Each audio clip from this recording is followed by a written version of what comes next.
Hello మన info Telugu family. ఈ వీడియోలో మనం కొత్త టాపిక్ గురించి తెలుసుకుందాం.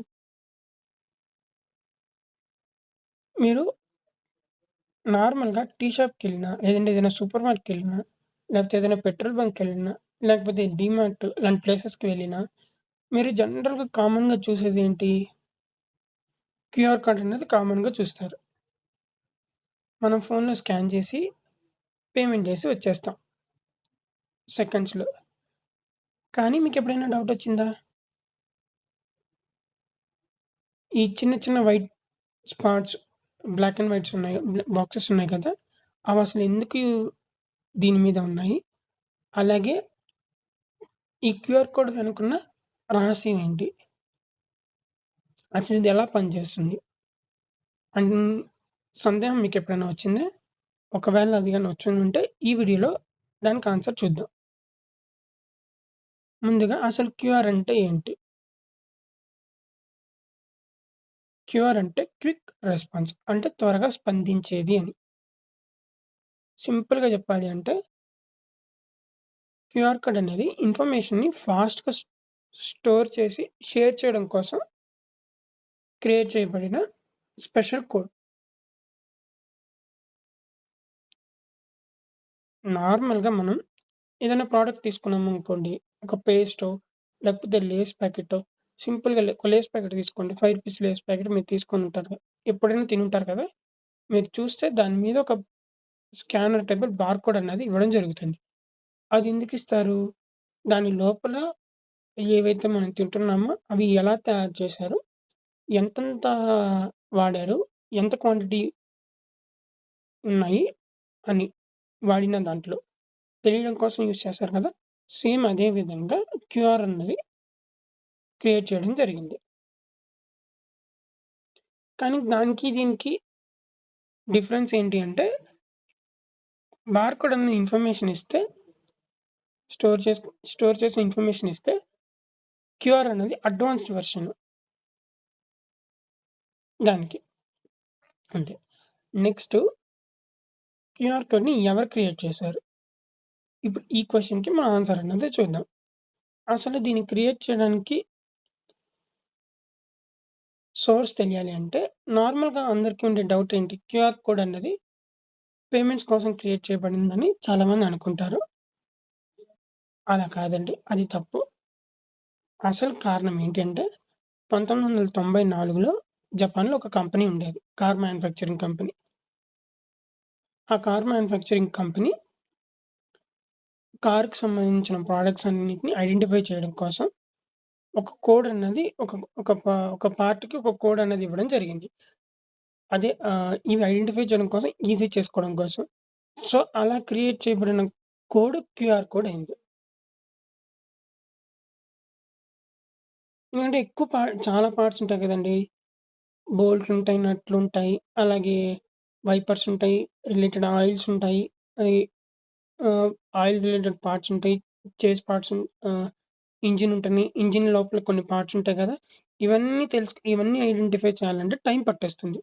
సో, ఒకవేళ ఏదైనా ఒక పార్ట్‌కి ఒక కోడ్ ఇస్తే ఐడెంటిఫై చేయడానికి సింపుల్‌గా ఉంటుందని కనిపెట్టబడినదే ఈ QR code. So, QR code అనేది ఫస్ట్ పేమెంట్స్ కోసం కాదు. పార్ట్స్ ఐడెంటిఫికేషన్ కోసం క్రియేట్ చేయబడింది. సో, అది ప్రాసెస్ అనేది ఫాస్ట్‌గా అవుతుంది గాబట్టి, తర్వాత దాన్ని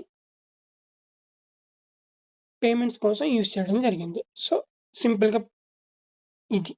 దాన్ని మనం దాన్ని మనకు క్రియేట్ అవ్వడానికి గల కారణం. ఇప్పుడు మీకు ఈ డౌట్ గూడా ఉంది కదా! రాండమ్‌గా బాక్సెస్ ఉన్నాయి గదా! అవెందుకున్నాయి? వాటి పర్పస్ ఏంటని చాలా మందికి డౌట్ ఉండుండొచ్చు. ఇప్పుడు ప్రతి స్క్వేర్ ఒక ఇన్ఫర్మేషన్ అనేది స్టోర్ చేస్తుంది. మీరు క్యూని బాగా అబ్జర్వ్ చేస్తే కార్నర్స్‌లో, సైడ్‌లో మనకి పెద్దగా అవి చూపిస్తున్నాయి కదండీ! Boxes. Square boxes, black and white boxes.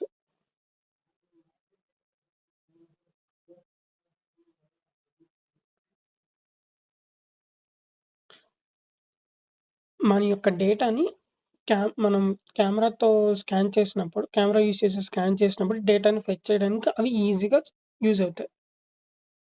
అందుకే మీరు చూస్తే మీరు ఆ క్యూఆర్‌ని ఒక సైడ్ నుంచి కాకుండా 4, 5 సైడ్‌ల నుంచి కొంచెం సైడ్ నుంచి నించొని స్కాన్ చేసినా కానీ మీకు స్కాన్ అయిపోతాయి. బార్‌కోడ్ క్యూఆర్ అనేది స్కాన్ అయిపోతుంది. ఎందుకంటే ఆ చుట్టూ ఉన్న బ్లాక్ అండ్ వైట్ బాక్సెస్ అనేది అందుకోసం ఉపయోగించడం జరుగుతుంది. ఇదేం చేస్తుందంటే క్యూఆర్‌ని ఐడెంటిఫై చేయడం. అంటే కార్నర్‌లో ఉన్నవి. డిఫరెంట్ పొజిషన్స్‌లో నుంచి స్కాన్ చేసినా కానీ రీడ్ చేయడం కోసం అది ఉపయోగపడుతుంది. ఇది క్యూఆర్ కోడ్‌లో బ్లాక్ అండ్ వైట్ బాక్సెస్. కార్నర్‌లో ఉండే బ్లాక్ అండ్ వైట్ బాక్సెస్ యొక్క స్టోరీ. నెక్స్టు మనం అతి ముఖ్యమైన క్వెషన్. ఇక్కడే ఇంట్రెస్టింగ్ పార్ట్. విన్నారంటే అసలు ఏం మీరు స్కాన్ చేస్తున్నారు. డీటెయిల్స్ వచ్చేస్తున్నాయి. అసలు ఏం జరుగుతుంది బ్యాక్ ఎండ్‌లో అన్నది ఇప్పుడు చూద్దాం. ఫస్ట్ క్యూఆర్‌ని మనం స్కాన్ చేస్తాం కదా! మన కెమెరా నుంచి స్కాన్ చేసినప్పుడు ఇమేజ్‌ని సింపుల్ అయిపోయి స్టెప్ నంబర్ 1 ఏం జరుగుతుంది? మన ఫోన్‌లో నుంచి కెమెరాతో క్యూఆర్ కోడ్‌ని స్కాన్ ఇమేజ్‌ని స్కాన్ చేస్తాం. స్కాన్ చేసినప్పుడు ఆ బ్లాక్ అండ్ వైట్ ప్యాటర్న్‌ని అనలైజ్ చేస్తుంది మన స్కానర్. మన మనం స్కాన్ చేసిన మన కెమెరా. అప్పుడు ఆ కోడ్‌తో ఆ కోడ్‌లో స్టోర్ అయిన ఇన్ఫర్మేషన్ అనేది డీకోడ్ చేస్తుంది ఇంటర్నల్‌గా. అప్పుడు మనకి ఎప్పుడైతే డీకోడ్ చేయడం జరుగుతుందో, అప్పుడు మనకి యూపీఐ పేమెంట్ లేకపోతే ఏదైనా మర్చెంట్ అకౌంట్ అయితే దాని డీటెయిల్స్ అన్నది మనకి డిస్‌ప్లే అవ్వడం జరుగుతుంది. మీరు ఎంటర్ చేసి నెక్స్ట్ డీటెయిల్స్‌ని సెండ్ చేసేస్తారు. ప్రెస్ చేసేస్తారు. అప్పుడేం చేస్తుంది? మీరు సెండ్ అని కొట్టిన వెంటనే సెండ్ అయిపోతుందా? లేదు. బ్యాంకు సిస్టమ్ మీరిచ్చిన ట్రాన్సాక్షన్‌ని వెరిఫై చేసుకుంటుంది. అందుకే మీరు నోటీస్ చేస్తే ఒక్కొక్కసారి పేమెంట్స్ అన్నది డిలే అవుతూ ఉంటుంది. ఇమ్మీడియేట్‌గా ప్రాసెస్ అనేది జరగదు.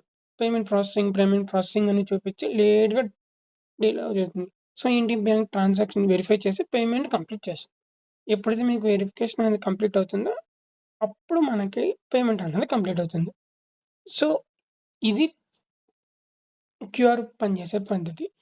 మీకు క్యూఆర్ టైప్స్ ఎన్నున్నాయి? వాటి గురించి డీటెయిల్‌గా కావాలి అంటే, క్యూఆర్ డీటెయిల్ అని కింద కామెంట్స్‌లో చెప్పండి. నేను నెక్స్ట్ వీడియోలో దీని గురించి ఎక్స్‌ప్లెయిన్ చేసే ప్రయత్నం చేస్తాను. అలాగే ఈ వీడియో నచ్చితే లైక్ చేసి ఛానెల్‌ని సబ్స్క్రైబ్ చేసుకోండి. మరిన్ని ఇన్ఫర్మేషన్ కంటెంట్ అనేది మన ఛానెల్‌లో పోస్ట్ చేస్తూ ఉంటాను. సర్వే జన సుఖినో భవంతు.